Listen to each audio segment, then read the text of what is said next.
We see a guy lying unconscious somewhere in the bushes. It turns out that the guy was recently struck by lightning. The young man is surprised that he survived. At the same time he says that someone brought him back to Earth. As we understand it, he is not an ordinary person. The guy tries to check if his magic powers are still left, but they are almost non-existent. The young man does not despair. He has resigned himself to the loss of his magical powers and is ready to live an ordinary life as an ordinary person. Suddenly he hears a noise nearby. He begins to look around. He peeks out and it turns out that there is a girl there. It looked like she had to go to the bathroom and that's why she ran into the bushes. The guy decided to take a look for a while and then realized that he had to make a joke about it. The girl was frightened and began to scream. It is especially funny that the guy and the girl turned out to be acquainted. The meeting turned out to be extremely unexpected. Both the protagonist and the girl did not expect this. Then the guy walks and thinks about what happened to him. It looks like he's gone back in time. Now he has practiced. This girl he saw is his new boss. The guy further thinks about what happened, that Heavenly Strike had robbed him of his spiritual power. This is his chance to change everything. It seems that the young man is very accustomed to his powers. It will be much more difficult to survive without them, but he is ready to get used to them. Suddenly the phone rings in his pocket. The guy pulls out a gadget to see who's there. It turned out that he was getting a call from the deputy director Chu-E, which is the protagonist's name. Picks up the phone and hears curses in his direction. The deputy says that they have a new director and the guy needs to return to the restaurant where a certain event is taking place as soon as possible. The protagonist proceeded to his destination. On the way he pondered that spiritual instruction would help him. As soon as he went inside, the deputy director ran out to him and said that he was going to introduce him to the new director. It turned out that the new director is the same girl whom the protagonist recently saw in the bushes. The deputy tells him to prove himself as he is currently on probation. It's better to show your best side. After that he introduced the guy to the girl principal. He went on to say that the protagonist has been teaching English in high school for a month. The girl looked at Chu-E with significance. At the same time she smiled. The protagonist welcomed her to their team. The girl just chuckled and adjusted her glasses. The guy realized that she seemed to be offended by him. As we can see, the girl really didn't like this young man too much, but she wasn't going to kick him out yet. She wondered what would come of it. It turned out that Chu-E knew this girl very well as she was his sister's best friend. The guy remembered that she was the only daughter of the chairman of the board of directors of the city district. Of course she came here for a reason. In a past life the protagonist had a good relationship with his sister. Now my sister and this girl are best friends. Chu-E hopes that his powers will return someday. The protagonist is walking between the tables when suddenly one of the girls calls him and says that she has taken his place. It turns out that they used to be in love with each other. At the same time their relationship did not end well as nothing worked out. The guy shook his head in different directions and thought that a lot of time had passed since this and there was no need to remember the bad. He walked up to the girl at the table, greeted her and told her that they hadn't seen each other for a long time. She didn't quite understand why he said they hadn't seen each other in a long time. Suddenly a woman came up to them and asked how he had been allowed in such a state since an official banquet was planned. Afterward she told the girl at the table that she was so young, beautiful and also from a wealthy family. This guy is clearly not a match for her. The protagonist was about to get up and leave, but the girl asked the woman not to say that. Chu-E said that there was no need to worry about anything as he was interested in another one. Yes, in the old days he would not have accepted such an insult, but now his heart is occupied so he does not care. The protagonist got up and started to leave. That rude woman said that his new fiancée was very unlucky. The guy left the girl at the table once again, asked this boorish woman Miss Joe not to be so rude to this young man. The protagonist found an empty chair, sat down and concentrated. His strength is now somewhere at the level of a follower warrior. Chu-E is a little surprised. At some point he realizes that in this life he is able to develop his own ability. The deputy director enters the room accompanied by a young man. He introduces a new teacher to the team. The protagonist knows this guy he taught in high school and now wants to work for them. By the way, this chic restaurant belongs to his family. The newcomer greeted his fellow teachers and introduced himself. His name is Chin Junyu. We see that the same boorish woman liked him. She admires the fact that he is not yet 30 years old and that he is already a first-class teacher. After that she begins to recommend that the protagonist's ex-girlfriend pay attention to him. According to her, Chu-E is clearly no match for this young man. Other teachers immediately ran up to the newcomer. He was acquainted with some of them, some have seen it for the first time. As we can see, the protagonist is not too fond of him. In the past this guy has also rolled up to the protagonist's ex-girlfriend. As a result, Chu-E resigned. A few seconds later the newcomer walks up to Chu-E and greets him. He gives him a business card and tells him that he can refer to him as an old friend. At the same time he behaves as dismissively as possible in order to emphasize his status and merits. You can clearly see that he is gloating. Chu-E tries not to give a hint, so he smiles, takes the business card and says that he heard that the restaurant manager has retired and will not be replaced by this guy. In short, he responded by pricking his enemy with his failure. Of course he was hooked by these words. As a result, the deputy director intervened in their conversation. He began to tell the protagonist that he was an intern and was being forgotten because he still needed to study and learn. After that he even told Chu-E to sit at another table since this was Chin Junyu's seat. The protagonist asked why on earth should he change seats and why is this place assigned to someone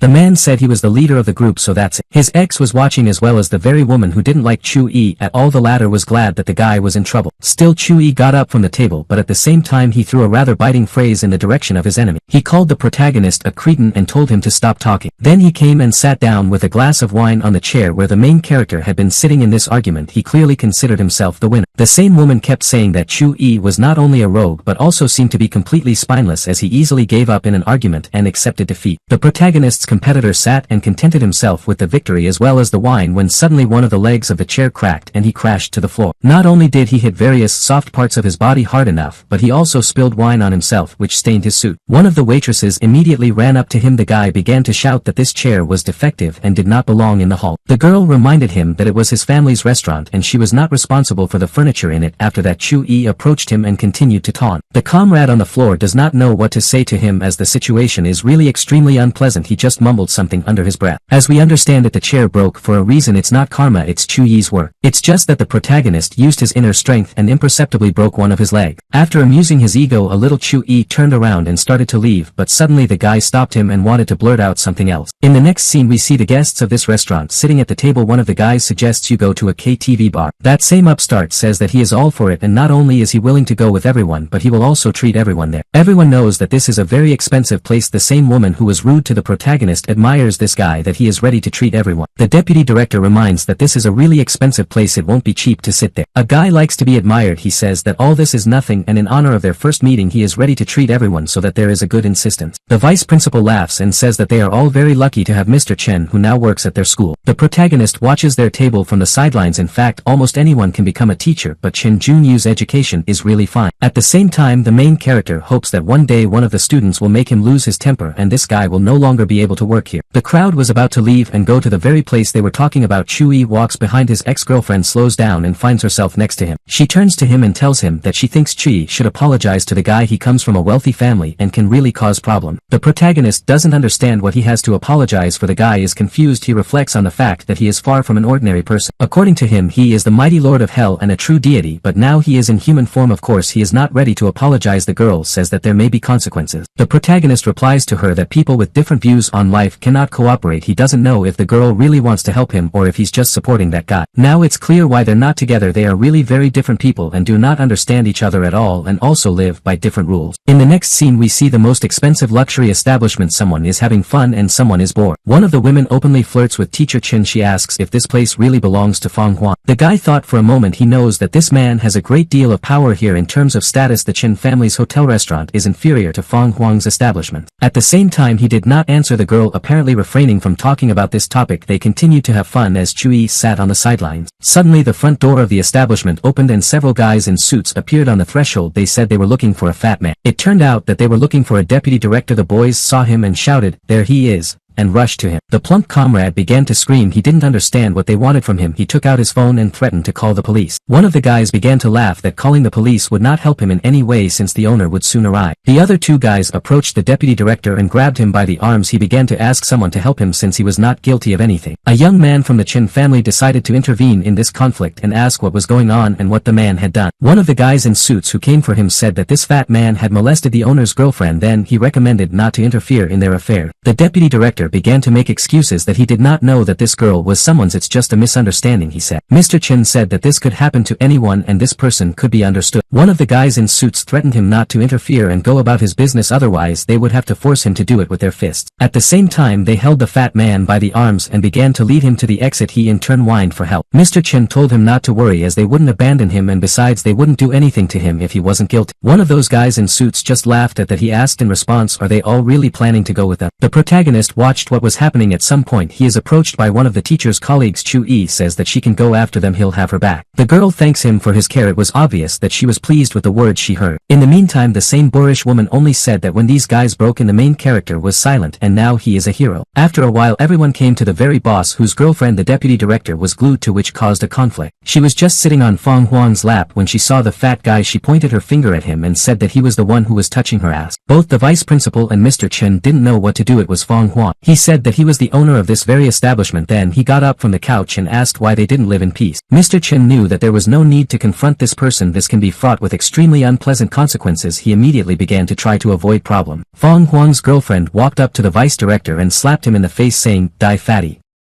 Chu Yi was silent. The fat man fell to his knees and begged Mr. Huang's forgiveness. He said that he had made a mistake with his behavior and was to blame. Mr. Huang said he was not interested in begging for forgiveness. He would only let this guy go if he broke this freak's arms, and then pointed at Mr. Chen. Female teachers began to resent that this was terrible and that no one had the right to do this to teacher. Fong Huang just laughed. He said they didn't look like teachers at all. Then he smiled slyly and said that he had students, nurses, flight attendants, but there were no teachers. Then he theatrically stuck out his tongue and licked his lips. Afterward he pointed his finger at the two teachers, including the protagonist's ex, and said that they could stay there for the night. In that case he'll let everyone go too. Of course the women became indignant and said that it was all illegal. Fong Huang only told one of his guards to lead them to him. He answered, "Yes sir." A few more of Fong Huang's men came over to help him. Female teachers understood that there was no one to stand up for them. Chen Junyu was silent as he knew that there was nothing he could do in this situation. Suddenly the protagonist intervened in all this farce. He turned to Mr. Huang and said he was challenging him to a fight. He was surprised and asked the guy who he was. His ex only said in a half-whisper that he was also a teacher. Chu Yi continued to speak. He said that even if they were guilty it still didn't give anyone the right to talk to them like that. Mr. Huang's best guard ran up to him and wanted to hit the protagonist with curses. As a result Chu Yi dragged him and causing him to fly several meters and break the table under him. The protagonist said that you can't insult people, and even more so school teacher. The protagonist's ex-girlfriend was shocked by what had just happened. The same bald guard just lay in the rubble of the furniture and moaned. He couldn't get up. A few fingers on his hand were pointing in the opposite direction. It's worth noting that Mr. Huang wasn't too impressed. He continued to behave quite impudently. He asked Chu Yi how he had come to the dragon's lair. The main character just laughed and said that it was ridiculous to call this garbage dump the dragon's lair because the name did not fit at all. Master Chen knew that the situation was getting worse with each passing second. Chu Yi's tongue is too long. The consequences will be dire. He decided to intervene and told Mr. Huang not to listen to the guy. He began to press for pity and begged to be released. As soon as Fong Huang heard that they were the teachers of the number 3 middle school he thought about it. The director of this institution is a dear person. It seems that he does not know that there is a new headmistress which now plays into the hands of these teachers. He said that today he was in a good mood and would make an exception for all of them and they were free except for this daredevil. Then he smiled and said that there was no need to worry as nothing terrible would happen to him. Maybe he'll just break his arm or his leg, but that's about it. The protagonist's ex-girlfriend said they wouldn't leave without this guy. Chu Yi tried to calm her down. He told her to take care of others, particularly that teacher. Since she was pregnant he'll be fine. After that the guy looked into Mr. Huang's eyes, smiled and said that he would figure it out himself. Still the teachers began to leave the place. The deputy director felt as guilty as possible because it was all because of him. The former lover told Chu Yi to try to hold out for a while and in the meantime they would call the police. The guy didn't say anything to her, just looked after her and was completely calm. After that he was surrounded on all sides by Fong Huang's men. They were armed with baseball bats. It looks like the guy is going to be in trouble right now. Their boss watched from the sidelines. His girlfriend was standing next to him smiling. The man gave the command to his men to have fun. One of the guys came closer and tore his t-shirt off. He said that his signature move was the black fist and now Chu Yi would get to know him. The protagonist laughed and told this guy that he was like a villain loser who only has one line in the story. He got angry and rushed at the main character with his fists while swearing obscene language in his direction. The protagonist in turn did not pull the raccoon's tail but immediately kicked his opponent in the stomach. It flew a few meters from this but did not fall completely. His mouth was bleeding. Mr. Huang said it was the first time such a thing had happened in his home. He told his men to stop playing and do their thing. The protagonist was again surrounded and attacked. At the same time the bad guys were armed with cold weapons. One of them, the one behind Chu Yi, rushed at him with a shout, "Die!" and tried to strike with a large cleaver. Chu Yi not only had time to react to this attack but also threw out a short but meaningful phrase, "reckless." After that he began to distribute cuffs to his enemies. Blood splatters, knocked out teeth flew in different directions and cold weapons fell to the floor from the hands of these guys. Just a couple of seconds later they were all lying down. Chu Yi looked around and realized that he had inflicted severe injuries on some of them which he had not planned to do. Fong Huang was shocked. Even the cigar fell out of his mouth. His girlfriend, who was standing next to him and silent, was also stunned. He remembered an old man whom this fellow now reminded him of in his skill. Fong Huang understood that he needed to be more polite. He turned to the young man again, but this time on you, and asked who he really was. Chu Yi just looked at him silently with meaning and then turned around and put his palm on the glass. Then he left the place. Fong Huang looked at the place where the young man had leaned his palm against the glass and saw its imprint. This is a kind of warning. He immediately began to panic violently. One of his men asked what was going on and if the guy who had just walked out of their establishment was human. A bald security guard named Alan approached the boss and asked what they planned to do next. He turned to him and slapped him in the face. He then told the other guard hard to go to the guy and was extremely respectful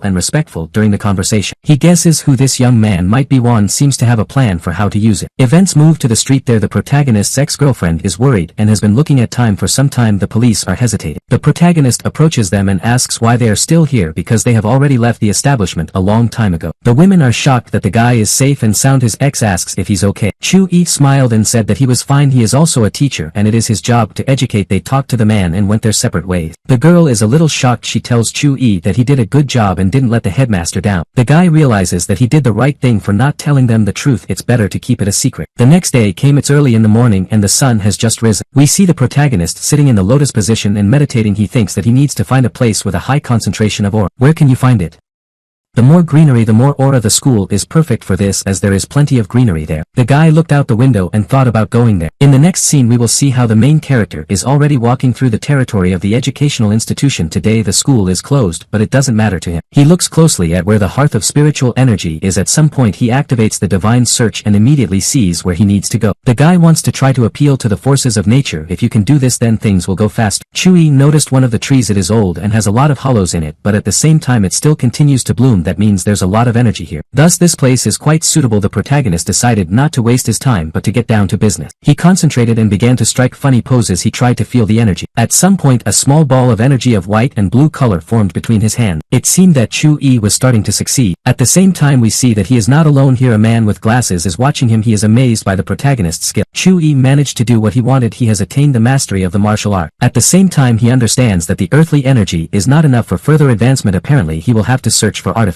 Chu-yi raises his head and says that he has been helped today but he as the Lord of Hell will not remain in debt. The protagonist did not notice that someone was standing next to him. The man turned to him and then began to ask how the guy managed to do all this. He didn't know what to say. The man begged him to take him as his disciple. As it turns out this bespectacled man is the old director Gua. Chu-yi was pleased that someone was asking him to be his teacher. The director told him that it couldn't be any other way. All his life he dreamed of mastering the technique of Tai Chi. At the same time he did not succeed. At the same time he could see that Chu-yi she succumbed very well. The protagonist realizes that he will not be able to reveal to him all the secrets of his teaching. In addition it is not so easy to comprehend the mystery of Tai Chi and for ordinary students it is completely impossible. The man sees the doubts on the guy's face. He understands that Chu-yi is not so easy to give his consent. The fact is that in the bowels of the earth there is another world that is different from this. The people who live there are endowed with incredible abilities. Chu-yi thinks about it. The man again asks the guy to support his aspiration. Chu-yi still decided to meet him halfway. He told the director that he was embarrassing him. Still he agrees to become a mentor to the man. To begin with he wants to test him to see if he is skilled and capable enough. The man thanks him for his generosity. The guy realizes that the director is too old and can't do without elixir. The man in turn thinks about where the guy is. He's probably already at the Zhongshu stage. Still the old man realizes that he hasn't even asked the guy's name yet. He quickly corrects himself and asks what his name is. The protagonist introduces himself and asks the man not to call him a master. He can simply be addressed as Master Chu. The man replies that he does not agree with this since the main rule of antiquity is that the disciple should treat his mentor with respect. Chu-yi says that if he feels like it he can call him a master but only in private, not in front of strangers as it is embarrassing. The guy tells the headmaster that only by fully surrendering to this teaching will he be able to comprehend it and nothing else. As a rule it is quite difficult for older people to do this as they simply lack vitality. At the same time he will still reveal a certain secret to the man. The director was very interested and asked what kind of secret he was talking about and what the master would teach him. The guy then walked closer to him and then put the index finger of his right hand to his forehead and said that this secret was here. The man felt a certain energy in himself. He felt a lot of knowledge. Afterward he looked at his hands and said that the guy seemed to have transferred spiritual energy to him and that was incredible. The protagonist just smiled and said that it was time for him to leave. The man stared after him. He had so many questions that he wanted answered. Still he stopped Chu-yi and told him that he lived here nearby. He would like to dine with this young man. Chu-yi smiled and said that he didn't mind. The events move to the man's house. He tells the guy that he lives here with his wife. Their children are already quite old and rarely come to them as it is not often possible to escape. Everything is in business. The guy knows that his daughter is the chairman of the local hotel restaurant. His son is the head of the police station and also pupils, students, grandchildren. Obviously at some moments this man has a hard time. He began to knock on the door saying, "I'm back." A few seconds later his wife opened the door. She saw the protagonist and thought her husband had brought a student. The husband coughed meaningfully and said that he was not really a student but his master. Mr. Gua's wife lowered her glasses and asked if she had just heard him say the word master to this young man. At the same time she looked at the guy with meaning and a dumb grin. Her husband told her that it was not proper to behave like that. Chu-yi decided to intervene in the conversation. He explained that Mr. Gua had caught him practicing Tai Chi and asked him to teach him. You can just call him Chu. The woman realized that she had behaved rudely and asked for forgiveness for her behavior. At the same time she was annoyed that her husband was so obsessed with the teachings of Tai Chi over the years he has only become more stubborn. She told the guy to go by and feel at home. In the meantime she'll be busy preparing dinner. The woman began to leave and the main character noticed that her ankle was injured. He sensed it and told her that he was aware of her injury. She turned around and asked him how he knew. Obviously it was not obvious that she had an injury. Her husband began to ask her why she was silent and how it happened. The woman said it was an old injury and could not be healed. There's really nothing to worry about as she's been with her for a long time and she's already used to it. Chu-yi said that everything is not as it seems. The situation is more serious and the leg needs to be taken care of, otherwise in a few years she will not be able to walk. The woman was surprised that this young man not only discovered her injury at a glance but could also predict what would happen next because she was a doctor herself. Her husband became angry that she hadn't told him about her trauma before and this was so serious. She began to be indignant that she had not said anything to him as he would have made a scandal. Then she turned around and began to go to the kitchen saying, "That's enough and we'll forget it." Mr. Gua asked the protagonist how to cure his wife's injury. The woman heard this and told the guy not to bother as it was their problem. In addition she has already visited dozens of doctors and everyone says that the injury is incurable. It turns out that in her youth this woman was a military doctor. Chu-yi knows it's the right thing to do to help her. He says the doctors are wrong. Mr. Gua asked what he meant.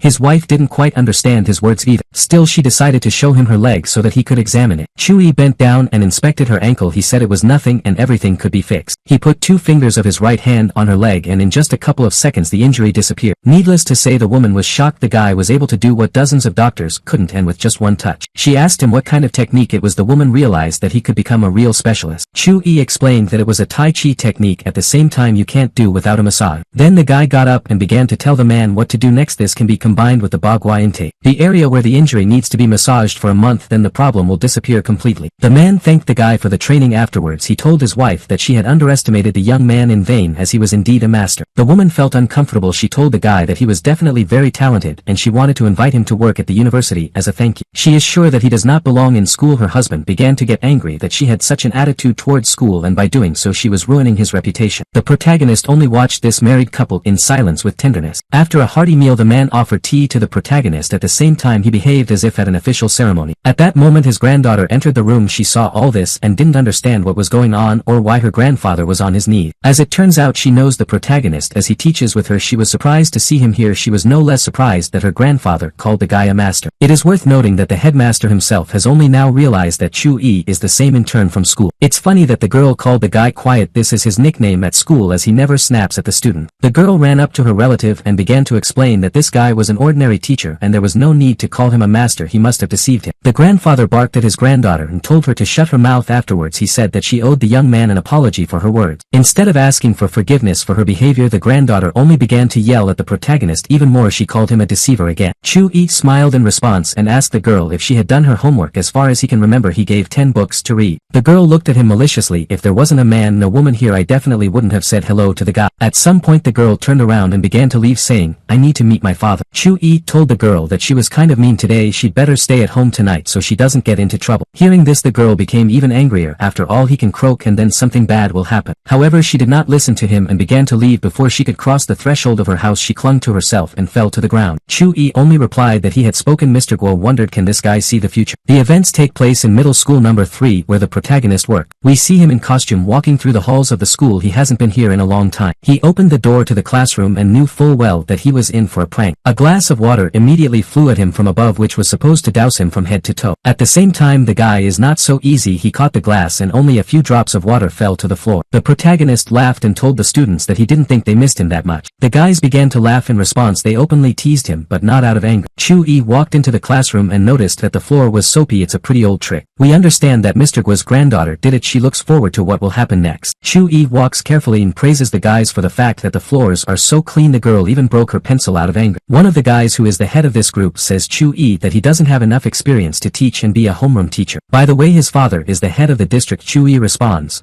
not being rude. At the same time the children are really very cheeky. At that moment there was a knock on the door and Vice Principal and Teacher Chen walked into the classroom. He said they should switch classes. The students did not expect that their teacher would really be replaced. They were just kidding. Chu-yi said that he didn't think it was acceptable. He then inquired whether the director was aware of this. At this the deputy director told the guy that he was only an intern and they would not bother the director about such trivial matters. There is no need to be stubborn. Master Chen told the protagonist to be disciplined. In fact he wants this class as there are a lot of golden youth here. Afterward he told Chu-yi that the disciples seem to be only too happy to see him go. At the same time, as we can see, not all students really agree with this decision. A lot of people really like teacher Chu. Chu-yi is silent. Master Chen turns to him again and asks him why he doesn't answer him. Chu-yi says that he has a rule that he doesn't talk to those who have a huge ass on their face. Of course, Master Chen was angry and started shouting, did Chu-yi really call his face an ass? The protagonist said that everything was exactly like that, and why was it necessary to ask again? The students laugh. The deputy director told the protagonist to watch his tongue. Don't forget where you are. One of the students decided to intervene. He said there was no need to swear. Why not have a competition to lead their class? He will ask each of the guys a question, and the one who answers it correctly will be the winner, and in the end he will become the class teacher. Mr. Chen said that he didn't mind because it was the desire of the disciples and he treated it with respect. He was sure of his victory, so he took the chalk and threw it into the glass. Then he said that the loser would have to drink it. Chu-yi asked, isn't this too small a bet? He said that if you were going to play it was for real, and then he spat into the glass. The disciples began to giggle again. It was evident that Chu-yi was more liked by the children. Master Chen was still confident and told the competitor that he would drink the water. Chu-yi said that he was ready to start the competition, so she listened carefully to the guy's question. The essence of the task is that each of the teachers must write the first 1,000 hieroglyphs of the first section of the Tao Te Hang by heart. It's worth noting that the other guys were surprised at what kind of question this guy came up with. One of the guys even expressed his opinion that Master Chu would lose. Mr. Guo's granddaughter was also stunned by such a question. She also did not believe in the victory of the protagonist. Master Chen said that it was a trivial matter. After all, he does not remember the first 1,000 hieroglyphs, but all by heart. At the same time, Chu-yi really knew all these things by heart, but he didn't brag but only smiled. Both teachers got down to business. On the blackboard, each of them began to write hieroglyphs. We see that the principal's granddaughter still supports the protagonist. It looks like she wants him to remain their homeroom teacher. Chu-yi is quite calm. At the same time, he believes that if you win you have to do it beautifully. At one point, the student who gave this assignment says that Master Chu misspelled one of the character. His classmate corrects him and says that it's actually alright, it's just that he's writing the lyrics from the end. Hearing this, the children were stunned. It's much more complicated than that. It seems that Master Chu is really very cool. In fact, this treatise was entrusted by God to be distributed to the disciples of Tai Chi, and Chu-yi knows it very well. The protagonist knows perfectly well what he is doing. At one point he puts a full stop, after which even a piece of chalk breaks, and says he's done. The guys clap their hands for him. The principal's daughter is surprised by what she just saw. It's as if someone has replaced this guy. In short, Master Chen had lost this competition. In anger, he even crumbled a piece of chalk in his hand. Chu-yi tells him that he lost. At the same time, this guy does not want to accept defeat with dignity. He says they both wrote hieroglyphics. Why then did he lose? The student who came up with this assignment says that Master Chu wrote everything from the end, which is much more difficult. Mr. Chen can't believe it. How was it possible to write all the hieroglyphs from the end, because there are so many of them? The student tells him to look for himself since everything is on the board on the opposite side. Master Chen still doesn't want to admit his defeat and say that he doesn't trust the protagonist and that he should repeat it. As a result, Chu-yi walks up to him, takes a glass of chalk and other unpleasant things from the table, and then gives it to his opponent with a subtle hint. The students are delighted. Previously they were sure that their teacher was a real simpleton. Looks like they were wrong. Master Chen was trying to avoid drinking this not so appetizing cocktail. He said it was kind of idiotic. The protagonist replied that it was just the price of his defeat. After all, he himself suggested that the loser should be disgraced. Of course, the students were also in anticipation of one of the teachers drinking this filth. Children can be cruel. Mr. Chen still didn't give up. He said that Chu-yi had used a cheat sheet and they must have all conspired against him. The deputy director intervened in this conversation. He told Chu-yi that he was joking. It's funny, but that's enough. The protagonist replied that if he was so protective of Master Chen, then why didn't he drink it for him? Of course, the children began to tease Master Chen for not being able to accept his defeat with pride like a man. Many even said that what kind of class teacher could he turn out to be in this case if he did not comply with the terms of the dispute. As a result, he drank the contents of the glass. After that, he narrowed his eyes in disgust and looked in the direction of the protagonist. He was determined to take revenge on him for this. He dropped the glass on the floor. Then he quickly ran somewhere. Probably he wanted to vomit and was in a hurry to go to the bathroom. The deputy director ran after him. The teachers were talking about what had just happened. A lot of people were screaming and saying they were going to throw up. At the same time, they really liked the behavior of the main character and were delighted with him. Looks like their homeroom teacher is cool. The bell rang and the lesson ended. Chu-yi walked out of the classroom and walked down the hallway. One of the teachers approached him and told him that the headmaster was looking for him. He wondered what the headmistress wanted from him. As we remember now, the director here is the same girl named Chin Ran. As soon as Chu-yi walked into her office, she immediately asked if he was in his own. Afterward, she asked who had allowed him to behave like that. She threatened that he could be fired for this. Chu-yi thought she was talking about the time he saw her in the bushes. He said he hadn't told anyone about it. Did anyone ever find out about this? The girl began to get angry. The fact is that she was talking about something completely different. It's about embarrassing another teacher in front of the class. This is unacceptable. Ah, that's the thing, said the protagonist and put the cup of coffee on the table. The girl just chuckled. He's finally got it, she thought. The guy said that suppressing emotions leads to a disorder of the endocrine system. He said that was why she had a lot of red dots on her ass. The girl froze for a second at first and didn't know if he really said that. Of course, after that she got angry and a book flew in the direction of the guy. The protagonist managed to catch her. The headmistress did not hesitate to call him a bastard on her part. The protagonist asked her to calm down. He said he just didn't want to pander to that rich guy, so he taught him a lesson. The girl told him that this guy had a very bad relationship with his family. This case will not be left just like that. At the same time, if we talk about the dismissal of the protagonist, it depends on Dong Guahao's deputy. The fact is that the first indicator of attestation consists of 30% of the assessment of the manager, which is this man. The second one is 20% already from the assessment of the director, and in this case the headmistress. At the end the class rating is compiled. This is the 50% of the third grade. After that the results are summed up, and if they exceed 50 points then the teacher stays. The protagonist doesn't understand why it's so complicated. In the past it was enough for a class to enter the top 10. I guess she was just offended. From the look on her face he could tell that she had told him these conditions on purpose, since she was really angry with him. The headmistress told him that if he scored that many points she wouldn't interfere in their showdown. After all, the guy is not one of the timid dozen. He stood up, slapped his hand on the table and said that he accepted such terms and that they had agreed. It was late in the evening. Outside the main character was sitting on the bed and holding a phone in his hands. He has never called his relatives and does not know what to say to them. He seemed to miss them. We see his sister sitting in another house. Her phone rang. She immediately picked up the phone and asked her brother had disappeared. Afterwards she said that her father talked about him all the time. Tears welled up in the eyes of the protagonist. He missed me very much. It seems like 1,000 years has passed since they last met, or maybe it is. He began to ask his sister how she was doing and what she was doing, and then she gave a brief account of her lesson. It turns out that his sister has congenital atrophy of the lower leg. Quite often she experiences severe pain. The girl tells him that she's fine. Afterwards she asks if he's coming over the weekend. Chui replies that if everything goes well he will definitely come. He chatted with his sister for more than an hour. He even told her what had happened to him, including the event with the headmistress in the bushes. The girl laughed and said that all men are greedy for big asses. Then she added that her brother was a real handsome man and one day he would find a bride with a walnut, no less. The guy laughed and said that she kept joking. Then they said goodbye as it was already quite late. The guy really wants to help his sister. It will be possible, but only before his spiritual energy has to reach the highest level. The next morning came. The protagonist sits in his room on a bed in the lotus position and is engaged in cultivation. Someone knocked on his door. He asked who was there. His friend came into the room and told the protagonist to stop staying at home around the clock. Then he came closer to him, hugged him and told him that they had better go to the club and look for the girls. Chui smiled and began to get dressed. This guy told him that his friends would gather at the charm club today. He will gladly introduce him to them. Events are transferred to the same club. There are a lot of people there. There are a lot of beautiful girls dancing. The protagonist and his friend came here. The latter began to introduce Chui to his new friend. One of the guys immediately starts acting a little rude. It turns out that he is a local major. The protagonist realizes that these guys are the golden youth. Besides, they don't seem to be very accepting of his friend yet. Jiang Fanya. The girl says that her dog dresses better than the main character. Friend Chui felt embarrassed. He didn't know what to say. Of course the protagonist was not too pleased. The girl said that beggars should know their place. There's no one as miserable as this guy. After that she reminded the other protagonist that they communicate with him only because of his brother. It was obvious that this guy was feeling out of place here. In the end it was he who apologized to the girl for his behavior, not her from him. Chui took a glass of wine from the table and told this girl named Wu Jing that she was right. Afterwards he made a rather snarky joke about her last name. Of course the girl had a temper tantrum. She started yelling at the protagonist's friend for bringing such a rude guy. That major also had his say. He told the boy that even though his brother was a respectable man he couldn't bring anyone to them. In short, they demanded an apology from the protagonist. His friend said that he would fix it now and the newcomer just didn't know anything. He then yanked his friend and told him to apologize immediately. At this time the main character was sipping wine and looking around. There he saw his apprentice Wang Ling, who works as a waitress at the establishment. One of the men at the table began to molest her. He behaved rather impudently. The girl was frightened and asked him for forgiveness and then said that she had to go. At this time another man at the table told her not to break down and they would talk to her boss. The men told her to show them how she could dance and they would watch. Other men joined these impudent people. One of them began to laugh that they were going to watch a striptease. The girl behaved as insecurely as possible, constantly apologized to them and excused herself that she was busy. The guys frankly began to put pressure on her. They demanded what they wanted. In the end the girl couldn't stand it anymore and screamed for them to stop, otherwise she would call the guard. Now one of the men with the stupid beard called her a slut and told her not to break, and better in a good way, otherwise everything would be bad. Of course the protagonist couldn't tolerate this. He came up and called the man a pig and then asked what he was doing. The man immediately jumped up as he was angry at the insult. He told the protagonist that he shouldn't think he was cool and then waved his hand at him. To cool down the fat man's ardor a little, the guy threw a glass of wine in his face. The man took off his glasses, wiped his face and said he was going to kill the man. This fat man was joined by the other guys who were with him. The man sitting at the table with him stood up and said that it was the guy's fault that his arms would be broken for this act. Of course in this situation the protagonist was absolutely right, since one of his students was openly molested. The same bald man asked the guy if he knew who their boss was. After all this, is Fang Huang himself, whom we remember from past events. When the girl heard the name and was frightened, it looks like she's heard of this man and knows what he's capable of. She immediately began to tug at Chu Yi's shirt and ask him to leave as he was in trouble. She said she could handle it on her own. In response, Chu Yi only yelled at her. He told her to think better of a reasonable explanation, otherwise he would tell her parents everything about where she worked. The girl shed a tear but still obeyed him and ran to the side so as not to disturb their conversation. At this time the protagonist was watched by his friend. He didn't understand what Chu Yi was doing. After that he began to justify himself to his friends that his friend had just not left the house for a long time and had forgotten how to behave. Afterward he asked the major if he could help him. He said that it was useless since Fong Huang didn't take anyone into account. Mrs. Wu just laughed and said that they were going to watch an interesting show. The protagonist's friend got angry with them. He wanted to say something back to them but he couldn't get anything out of himself except you. He decided to intervene himself and help his comrade. He stepped closer and begged the impudent fat man for forgiveness for Chu Yi. He tried to explain that it was just a misunderstanding. In response he practically received a slap in the face. The guy saw that they wanted to hit him but decided to put up with it so that the conflict would end there. Chu Yi managed to grab that man's hand. He said that his naughty little hand was going somewhere where it didn't need to go. The fat man maliciously asked Chu Yi what he was doing. The protagonist answered his question by breaking one of his fingers. That guy was screaming like a girl to the whole place. It seems that the protagonist entered courage as he did not stop there and broke another finger for him. No one expected this. Those majors jumped up from their seats and stared in fright, not understanding what would happen next. That bald man who also harassed the girl said that Chu Yi had 3 seconds to let go of his hand. The people in the establishment, including the staff, were impressed by the strength of the protagonist. The girl was very lucky that he stood up for her. A friend told the protagonist to let go of his hand. He's already done a lot of work. Chu Yi told him not to interfere. He knows what he's doing and he's going to figure it all out. He told the fat man with the broken fingers that he was going to answer for the way he had behaved. At these words there was the crunch of another finger. The man squealed again. He said he hadn't done anything like that. Chu Yi turned to the other man and said that he had a weak friend. He can now let it go and pretend that nothing happened. At the same time he needs to apologize. The bald man only laughed at such a threat. Chu Yi breaks another finger of the fat man. Everyone in the place hears his piercing cry of pain again. Those same majors were talking about the fact that if there was no one behind the main character, then today was his last day on this earth. The fat man that Chu Yi had broken his fingers began to call him the devil and a real monster. At one point the manager of this establishment started yelling at Wang Ling to influence this guy in some way, otherwise he would deprive her of her salary. Chu Yi told him that he was letting these boors bully his coworker and she was his student. Now the manager will be punished for this. He tried to say something in response to the protagonist but managed to utter only 2 words. Listen here. After that he received a slap in the face from which he flew several meters. He crashed to the floor. His lip was broken and his nose was bleeding. Now the same fat man who had molested the girl before was already calling Chu Yi master and asking for forgiveness for his behavior. The protagonist achieved what he wanted. He said that the bald man should be the next to admit guilt and apologize. In response he asked the guy if he knew what happened to the one who allowed himself to talk to him like that. It feeds the fish at the bottom. This man ordered the other people of theirs to deal with this guy. At the same time he must remain alive so that he can be taken to the boss. The protagonist's apprentice stood behind him and trembled with fear. She was afraid of the possible consequences. Other guys surrounded the protagonist and began to run up to him. One of them came nearer to him than was permitted and Chu Yi threw at him the man he was holding by the hand. 2 other guys also tried to attack the protagonist and one even used a bottle to do so. A second later they also scattered in different directions. Chu Yi only shook off his hands contemptuously as if after dusty work with dirt. That bald man in the suit started calling someone. He said that Mr. Huang's men would come here and this upstart would be killed. Just a minute later a group of men in formal business suits and sunglasses entered the establishment. They pushed the people aside and they walked up to the bald guy. He turned to their leader and wanted to complain to him about what had happened to them. Chu Yi recognized this guy. His name is Alan. He is one of Mr. Huang's main bodyguard. The majors sneered as they were sure that Chu Yi would now come to an end. Now he will beg for mercy. The same Alan pushed aside the one who complained to him and headed towards the main character. He walked over to Chu Yi, took off his glasses and looked at him carefully. The waitress knew it was one of Mr. Huang's bodyguards. She just trembled with fear. In the end the man bowed his head in front of Chu Yi and greeted him. Mr. Huang's other men did the same. Needless to say no one exactly expected this. Those same majors were literally speechless from this. Chu Yi asked Alan what he was doing here, no other than looking for more trouble. He said that everything was not at all as it looked because they were here for a completely different reason. In fact he was sent here by his boss. He asked him for Alan to invite Chu Yi to their meeting which would take place tomorrow. The protagonist realizes that his relationship with Fong Huang will be beneficial to him and he may still need him. Why not take advantage of it? The impudent man who had summoned Mr. Huang's men ran up to Alan and began to ask him him what was going on. He looked around and then asked if he understood correctly that this idiot had run into Master Chu. His tone showed that he was extremely dissatisfied. In response, he began to make excuses. As a result, Alan hit him on the head and told him to apologize to the boy. In the end, this man had no choice but to bow deeply to the protagonist and ask him for forgiveness. Chu-yi slapped him in the face. He then said that it was not to him that he should apologize but to his disciple whom they had molested. Under stress, she began to make excuses and said that there was no need to apologize to her since everything was fine. Alan asked the protagonist how he would like them to punish this fool. The guy said he'd had enough for today. He doesn't want to decide anything. If they need it, they know how to find it. Alan just bowed once more and said, "Of course." Chu-yi hugged his disciple and they walked towards the exit. In the process, he said that he would come to the very meeting where he had been invited. The people in this place were silently shocked because even a tough guy like Alan respects this young man. We see how the protagonist walks through the empty evening city with the same girl. He asks her to explain. The girl began to tell that her father's company had gone bankrupt. For this reason, she was forced to find a part-time job in order not to become impoverished. The guy said that you can find a job in more decent places. Besides, she's a schoolgirl. It's not too good if it works in such a place. The girl said she would never go back there. After that, she began to admire the main character. He had previously won the argument with Master Chen and now he had put those rascals in their place. The protagonist said that he just knows a few tricks. Besides, he's met these scoundrels before and they know it's best not to mess with him. The guy looked at his phone and it turned out that it was already midnight. It was late, so he said he would take her home. The girl said that now he is her idol and she would like to be like him. The guy asked who else was among her idols. In response, the girl named such names as Einstein, Jobs, Tesla, and so they went chatting about all sorts of things. Chu-yi walked her all the way home. The girl was about to leave and then decided to ask the young man if he knew Yang Ling. Chu-yi wondered why she was asking him such questions and thought of Yang Ling. It's his ex-girlfriend. He broke up with her in his 3rd year. The girl said that she wanted to be as famous as this girl in the future. At the same time, she had heard that she was very arrogant. The protagonist remembered how he broke up with Yang Ling and she called him a simpleton who was not worth wasting time on. At this moment, the young man looked at his apprentice once again and noticed that she had a very dark aura. The girl saw that he was staring at her intently and saying nothing and then asked if everything was all right. The guy remembered that she had said that she had been having a very hard time lately. The girl said that she had really been unlucky lately, even in small things. Chu-yi replied that it was nothing. He told the girl that she was very kind and good. Evil is definitely not to her liking. The girl asked if he was aware or that some called him a harbinger of trouble. The guy was worried about the girl as the same dark aura could put this girl in danger. He asked if there had been any changes in her life lately other than the ruin of her father's company. The girl replied that this year as a whole was not very successful for her family. The guy put his hand in his pocket and pulled something out of it and then handed it to the girl. It turned out to be some kind of pendant. It is able to protect a person from danger and various misfortunes. The girl took this talisman made of green jasper and thanked the guy for the gift. Then she went home. The protagonist looked after her and thought that from now on no one dared to offend his family members and his student. The next morning came. The protagonist approached the school and heard that there was some kind of conflict going on. Suddenly a man saw him and quickly ran up to him. He said that these guys with multicolored hair were looking for Chu-yi. The protagonist looked at them and said that he didn't know these multicolored one. The man took him a little aside and told him that they were a fierce 6 from the neighborhood. It is better to be careful with them so as not to get into trouble. The guy just laughed at their name. If it's a ferocious 6, then he's a crazy kid from the 3rd school. Those guys heard the protagonist laughing at them. The guy with the green hair walked up to Chu-yi and said that Chu-yi had attacked their friend yesterday, so now he had to pay them back. The protagonist was sure that there were no such colorful people in the club. This means that they were most likely sent by Chin Junyu or maybe not. He decided to play trumps and began to talk about that incident at the club, but at the same time his story did not quite correspond to what was happening in reality. The disciples heard what their teacher was saying. They began to intercede for him. These colorful ones were in a very awkward position as they thought that he would be frightened and would deny everything. One of them shouted that the teacher was lying. Chu-yi asked why would he attack someone in this case. In the end, the green-haired man raised his hand and ordered the poster to be unfolded. 2 other guys from his team unfurled a poster that contained a text about the protagonist having fun at night with his student. Chu-yi asked them what they were up to. The green-haired man said that people should know the truth. I wonder if parents will send their children to this school after that. After that, he showed the protagonist several photos of himself with the same student the night before. He began to shout loudly that they had proof that this teacher was having fun with his student. Some of the students thought it was a fake and didn't believe it, while others doubted it. Some shouted accusation. Chu-yi looked around and realized that it was one of the teachers who had shouted accusations against him, and she was clearly at the same time as Master Chen. Next we see the principal's office where there is a pedagogical council about what is happening near the entrance to the educational institution. One of the men zealously defends the honor of the school and shouts that they don't need teachers like Mr. Chu-yi. The headmistress says that before drawing any conclusions it is necessary to investigate and find out the truth. Meanwhile, not everyone believes that this guy could do that. Besides, that schoolgirl has a good reputation. Of course, Master Chen is sure that Chu-yi is to blame. He says that a person should not be judged by his appearance but only by his action. The deputy director immediately starts supporting him. He says that he immediately noticed that Chu-yi was not okay. The protagonist's ex-girlfriend reminded Master Chen how he had previously drunk water with chalk chalk and someone else's saliva. Then she turned around and started to walk away. He only looked after her maliciously, thinking that he would definitely take revenge on her for these words. He walks over to the window and looks at what's going on below. He was sure that Chu-yi wouldn't want to come to school after that. True, many people doubt Chu-yi, some believe everything they heard. The protagonist in turn did not come up with anything smarter than to take out a marker and correct a mistake in the text on the poster. That teacher began to shout at the main character not to evade the question and explained why he took his students to nightclubs and what he did with them afterward. We understand that this girl has her own interest. She wants to trample on Master Chu's honor so that she can be with Master Chen later. Chu-yi decided to ask her point blank what all this had to do with her. He recommended that she deal with her problems first. His answer made the girl wildly angry. She wanted to say something nasty to Chu-yi, but Chu-yi calmly turned around and walked away. Students in the protagonist's class talk about this event right in class. One of the girls asks the student Chu-yi saved if she really went to the charm club accompanied by their homeroom teacher. She said that she had indeed gone to the club because she was bored, but the teacher saw her there, scolded her and sent her home. The girl who asked her this was surprised that their master was going to nightclubs. It's so unpredictable and mysterious. At this moment Chu-yi was writing something on the blackboard with chalk. At one point he said that if they were all that curious they would write an essay. The topic of the essay is how rumors affect our lives. Essays must be ready for tomorrow. We see that after the lessons the headmistress summoned the main character to her office. She says that many signed up for the guy to be fired. Chu-yi said that it wasn't a problem and that everything would be resolved tomorrow, so there was nothing to worry about. After that he turned around and started to walk away. The headmistress tried to stop him, but it was useless. The protagonist was really sure that tomorrow everyone would forget about it. He was going to meet with Fong Huan. We see that after a certain amount of time the protagonist came to him there. A friendly girl asked how she could be of use to him. The protagonist said that he was looking for Fong Huan. At that moment Alan approached the protagonist. He told him that the gentleman was busy at the moment as he was receiving guests. The girl was extremely surprised that Alan himself came out to greet this guest. After a couple of minutes the main character was taken to the boss's room. He greeted him and invited him to sit down on the sofa. The protagonist sat down on one of the sofas and asked why he had been invited to this meeting. One of the men named Master Wei spoke to him. He told Fong Huang, who compared him to this guy, that he seemed to want to insult him in this way. It was clear that he was clearly underestimating the protagonist. Chu-yi appreciated his aura and realized that this man was certainly weak, but he still managed to reach the Wu 2 stage. The main character did not react to the unpleasant words in his direction